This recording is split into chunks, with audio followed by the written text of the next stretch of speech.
Bismillahirrahmanirrahim. Assalamualaikum warahmatullahi wabarakatuh. Perkenalkan nama saya Andrea Ahtar Firdaus dan ini ada teman saya. Perkenalkan, nama saya Andri Septa Wijaya.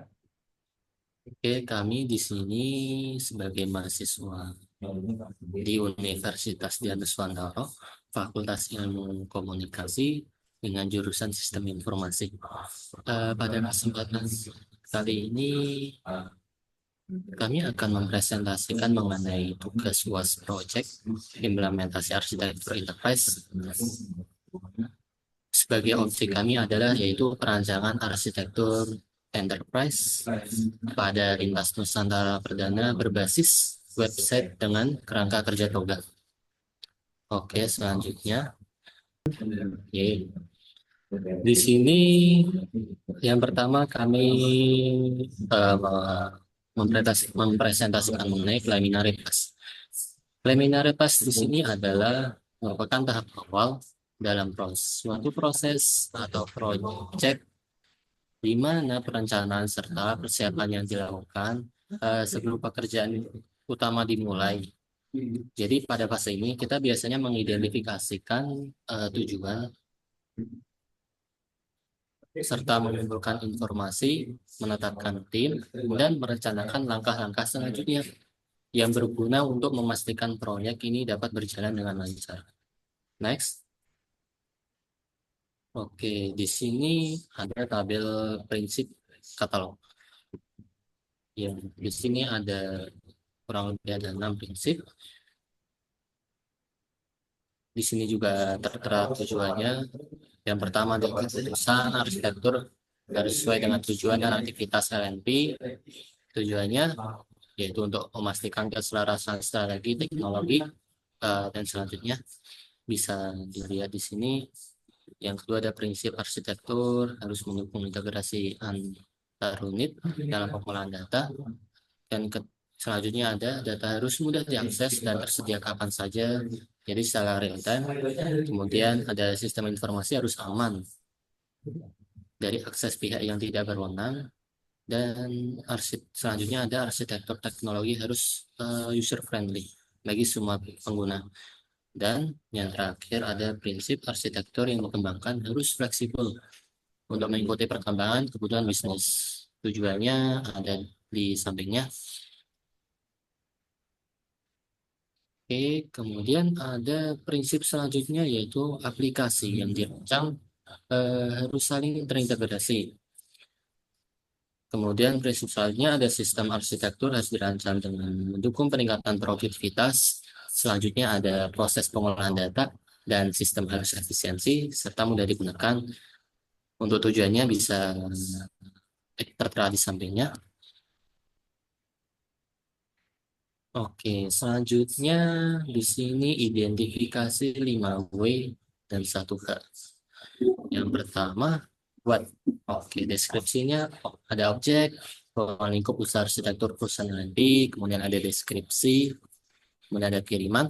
Selanjutnya ada who. Oke, berikutnya ada where, when, why, how. Sebagaimana tertera deskripsinya ada di sampingnya.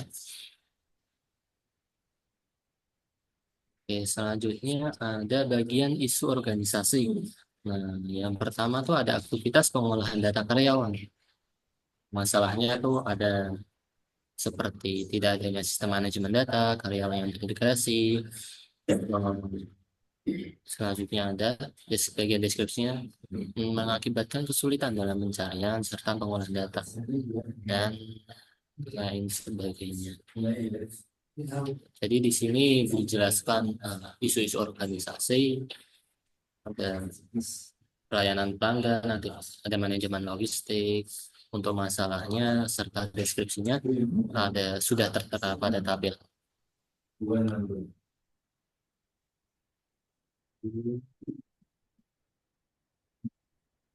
Selanjutnya ada solusi aktivitas. Nah, di sini aktivitas yang pertama ada pengolahan data karyawan dan deskripsinya ada di samping beserta solusinya. Jadi untuk meminimalisir waktu, kami beri mungkin 1-2 menit untuk melihat bagian deskripsi serta solusinya. Selanjutnya ada aktivitas pelayanan pelanggan, deskripsinya, serta solusinya dan sebagainya.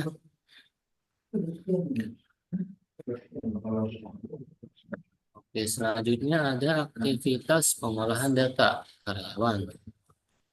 Deskripsinya ada di sampingnya, beserta solusinya. Begitu pula dengan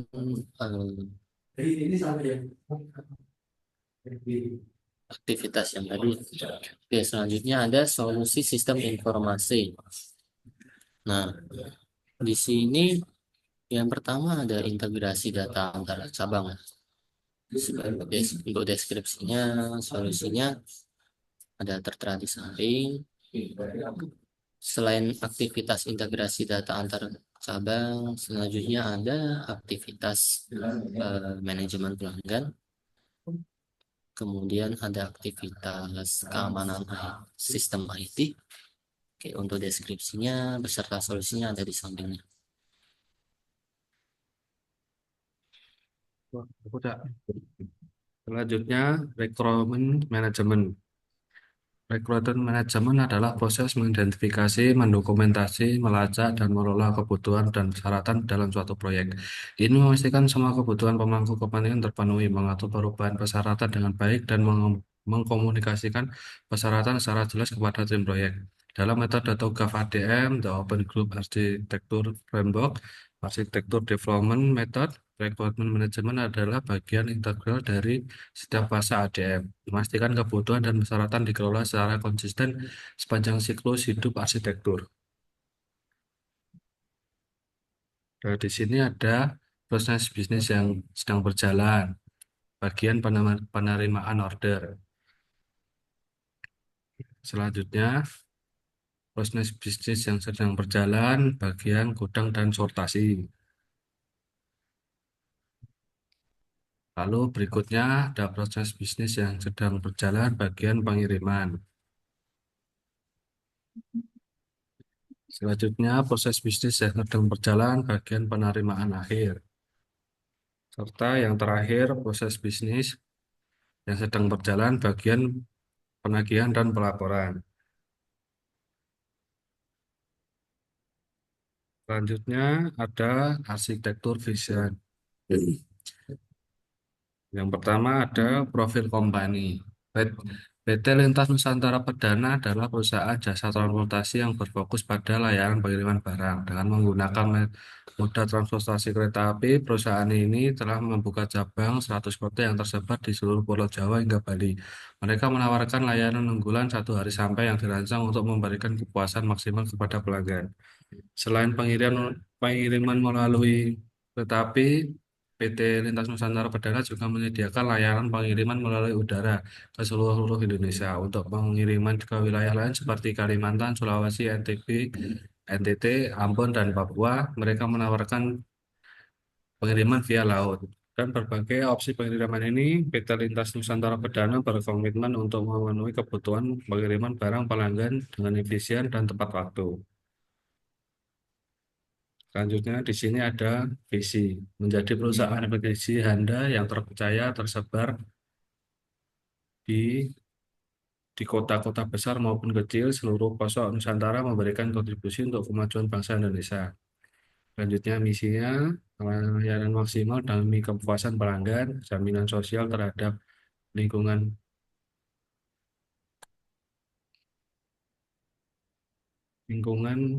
Oke, eksternal selanjutnya maupun internal perusahaan. Selanjutnya adalah ada struktur organisasi.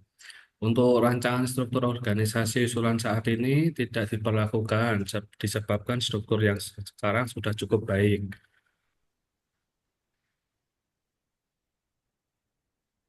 Yang oke, sel- selanjutnya bagian job description.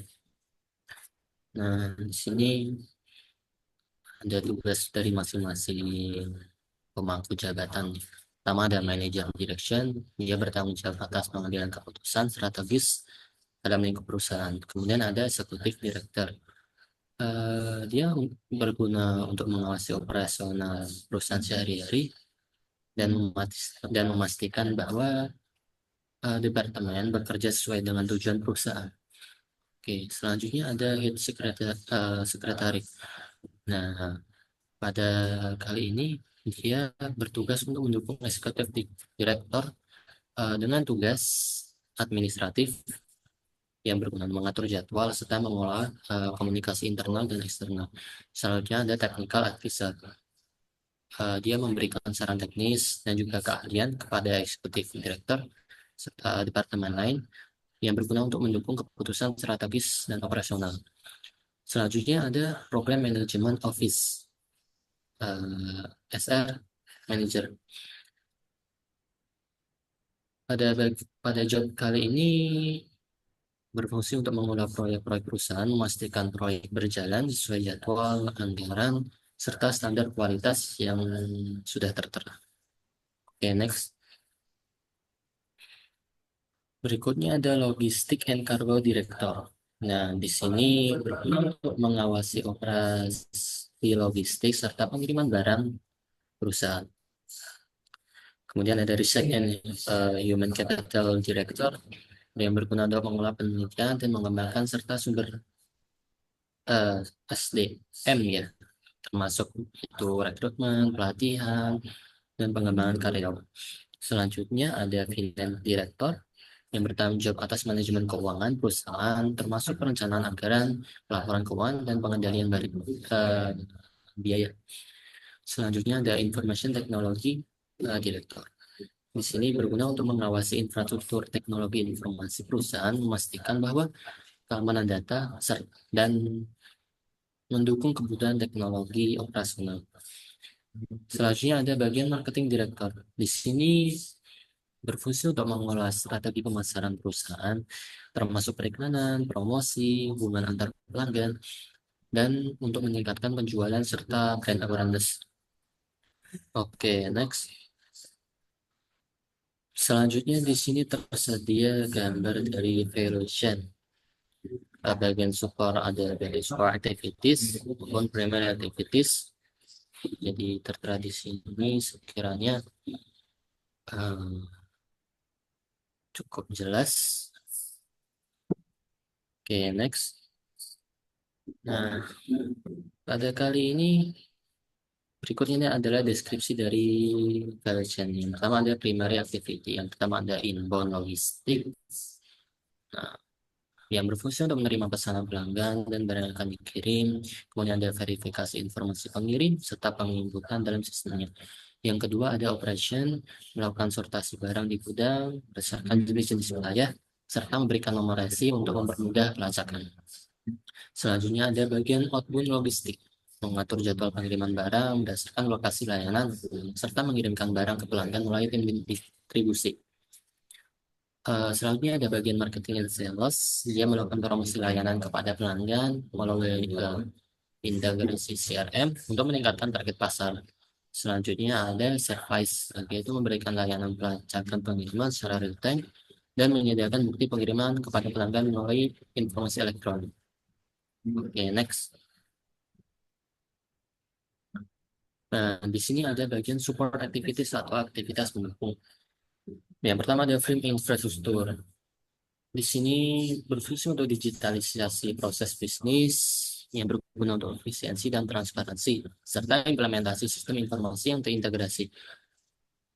Yang kedua ada human resource management yang berfungsi untuk pelatihan karyawan serta menggunakan teknologi informasi seperti RFID serta CRM.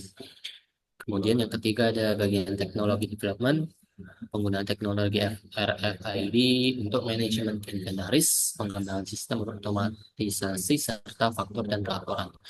Kemudian yang terakhir ada procurement, yaitu pembelian perangkat serta perangkat guna untuk mendukung transformasi digital seperti sistem pelacakan dan CRM.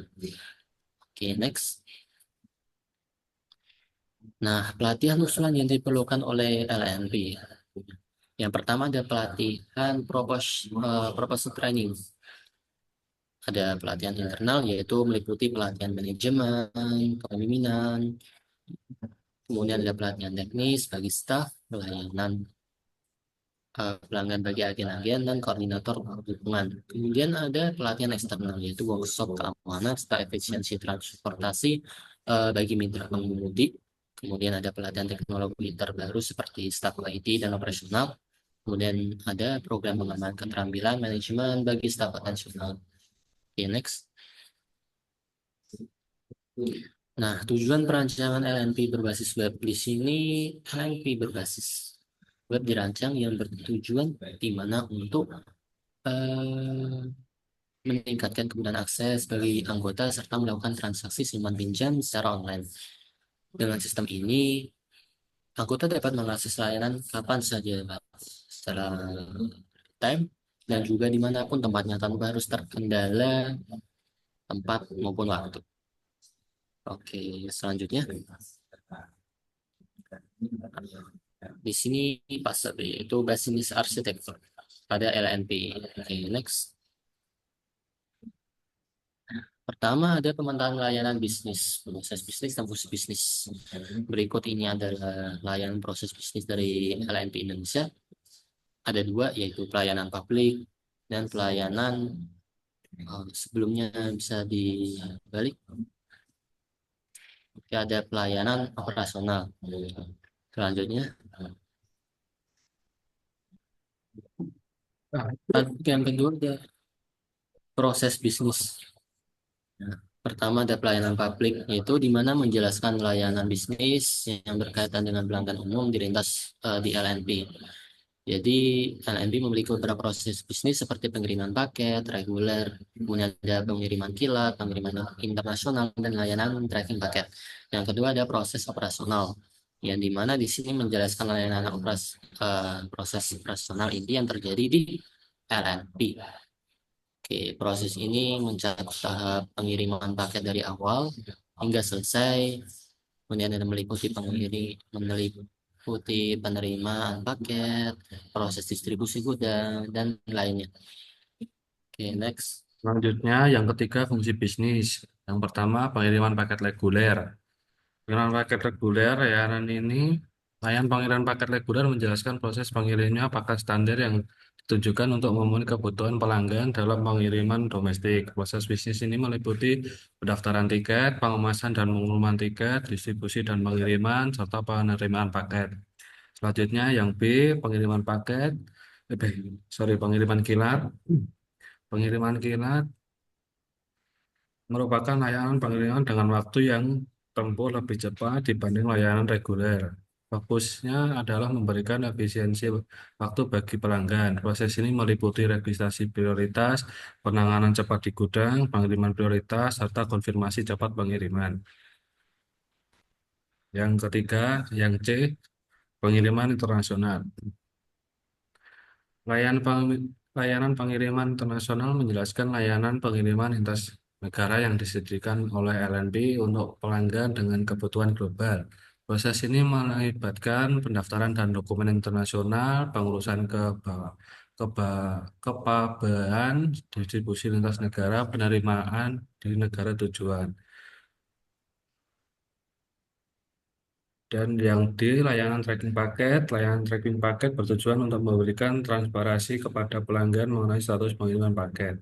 Proses ini meliputi pendaftaran paket dalam sistem, update status real time, pelacakan online oleh pelanggan, serta notifikasi status pengiriman.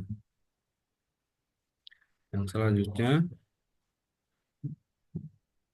ada konsep usulan LNP. Selanjutnya, konsep usulan RMP meja 1. Sistem informasi penerimaan paket, fungsi menerima data dan pengiriman paket reguler, kilat, atau internasional. Meja 2. Sistem informasi distribusi atau pengiriman paket, fungsi mengelola proses pengiriman ke tujuan. Aktivitas pembagian jadwal pengiriman paket reguler, kilat, atau internasional, pemantauan status pengiriman secara real time, integrasi dengan layanan tracking untuk pelacakan. Meja 3, sistem informasi penyelesaian dan tracking paket, fungsi menyediakan laporan penyelesaian, pengiriman, dan layanan tracking. Aktivitas mengkonfirmasi penyelesaian pengiriman paket, menangani keluhan pelanggan jika terjadi keterlambatan atau masalah pengiriman, serta memberi akses pelanggan untuk melacak paket melalui sistem. Selanjutnya di sini ada rich feature sistem usulan LNP. Rich feature sistem usulan LNP yang pertama ada petugas meja 1 mengelola penerimaan data pelanggan, data pengirim paket reguler kira internasional dan pengirim dan mencatat ke dalam sistem informasi data pengiriman. Petugas 2 meja 2 petugas mengelola distribusi pengiriman sesuai jenis layanan, jadwal, dan status real time menggunakan SI data pengiriman. Petugas meja 3 memastikan paket terkirim dengan benar dan menangani penyelesaian melalui SI data tracking dan penyelesaian. Pelanggan memantau status paket melalui tracking online yang terintegrasi di sistem. Selanjutnya ada information system arsitektur. Yang pertama di sini ada usulan sistem seperti diagram tersebut. Nah, kemudian ada aplikasi arsitektur. Di sini ada modul pendaftaran pelanggan, stakeholdernya ada kasir dan manajer, fungsi mengelola data pelanggan, membuat kartu pelanggan, membuat laporan pelanggan. Yang kedua ada modul pesanan, stakeholder yang terlibat, kasir dan bendahara, fungsi untuk mengelola data pesanan, membuat laporan pesanan, serta membuat laporan keuangan. Selanjutnya ada modul pembayaran, stakeholdernya yaitu kasir dan bendahara, fungsi mengelola data pembayaran, membuat laporan pembayaran, membuat laporan keuangan. Selanjutnya ada modul pengiriman, stakeholdernya yaitu kasir dan manajer. Fungsinya mengelola data pengiriman, membuat laporan pengiriman. Serta yang terakhir modul keuangan, stakeholder yang terlibat, kasir dan bendahara. Fungsi mengelola keuangan, membuat laporan pengiriman, membuat laporan keuangan, serta mengecek keuangan. Selanjutnya, Corporation Viewpoint. Aplikasi Cooperation Viewpoint adalah pendekatan untuk menggambarkan interaksi dan kerjasama antara berbagai aplikasi sistem lintas Nusantara perdana. Selanjutnya, aplikasi Using Viewpoint. Ya, ini menggambarkan diagram tentang bagaimana cara aplikasi bekerja sehingga dapat mendukung aktivitas bisnis perusahaan. Aplikasi Music Viewpoint berfungsi sebagai alat pengidentifikasi aktivitas bisnis yang akan dibutuhkan layanan pada perusahaan serta aplikasi yang terkait.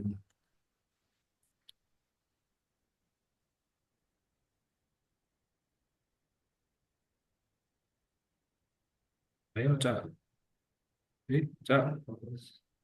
Oke, selanjutnya di sini tersedia aplikasi Secure File.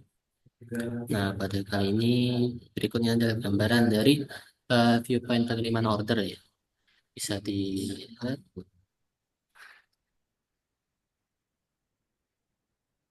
Selanjutnya ada aplikasi Usik Viewpoint dari gudang dan sortasi. Jadi di sini ada alurannya, ada prosesnya. Saya kira cukup jelas. Selanjutnya ada viewpoint dari pengiriman. Oke, selanjutnya ada application user viewpoint dari penerimaan akhir. Oke, selanjutnya ada viewpoint dari penagihan dan pelaporan. Alurnya seperti ini.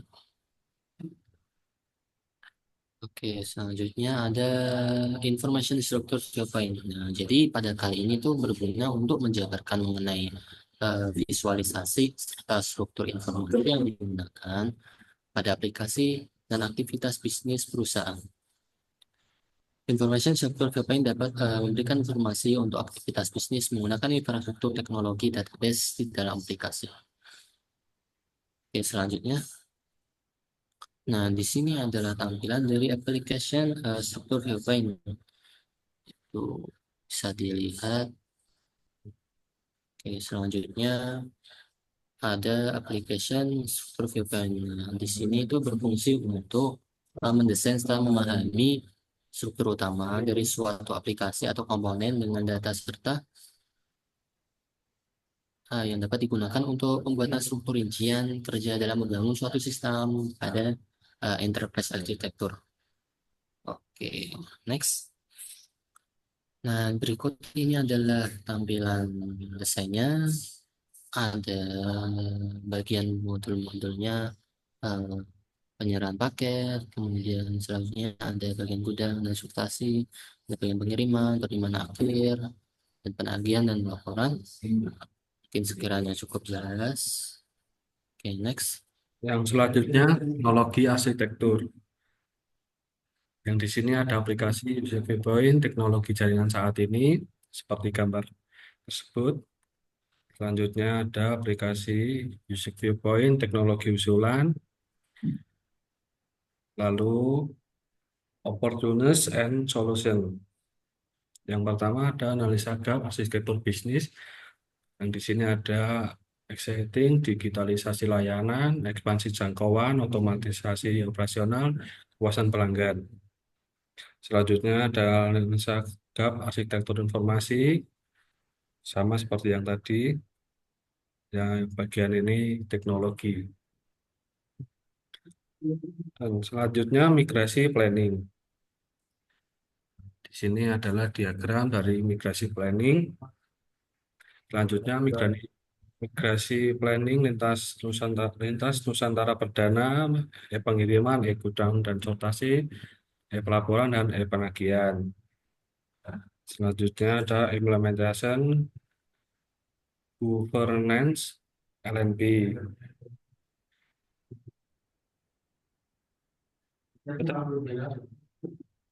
Oke, selanjutnya di sini ada implementation bagian government pada lintas Nusantara Perdana. Di sini disuguhkan UI UI-nya. Yang pertama ada UI dari halaman utama atau login. Oke, next. Kemudian ada halaman My Menu. Berikutnya adalah tampilannya. Selanjutnya ada halaman My Profile. Oke, next. Kemudian ada halaman setting menu di mana kita di sini bisa mengatur aplikasi tersebut, manage-nya. Oke, lanjut. Kemudian di sini ada halaman pemanggilan kurir. Jadi kita nggak perlu datang ke tempat, cukup kita panggil dan orangnya akan datang membawa paket kita. Selanjutnya, oke, di sini ada halaman call service yaitu berfungsi untuk menanyakan kendala yang kita alami mengenai LNP. Oke, next. Kemudian ada bagian shopping menu, ada form order, korekel, tracking paket, dan service paket. Dan paket. Oke, selanjutnya. Kemudian ada tracking paket di sini, di mana kita bisa melacak paket kita di mana berada. Selanjutnya, ada bagian pengisian data paket. Oke, next. Di sini ada bagian konfirmasi data paket. Jadi setelah kita mengisikan formulir paket tadi, kita diberikan konfirmasi mengenai paket yang akan kita kirimkan. Oke, selanjutnya ada bagian blueprint enterprise architecture di mana di sini finalnya dari kami. Oke, next. Nah, di sini adalah tampilannya, bisa dilihat. Sekiranya cukup jelas. Switch-nya ada bagian tengah, kemudian ada manager, ada administrator yang mengatur, kemudian ada tense. Oke, kita tutup sekiranya presentasi dari kami. Mohon maaf atas kekurangannya.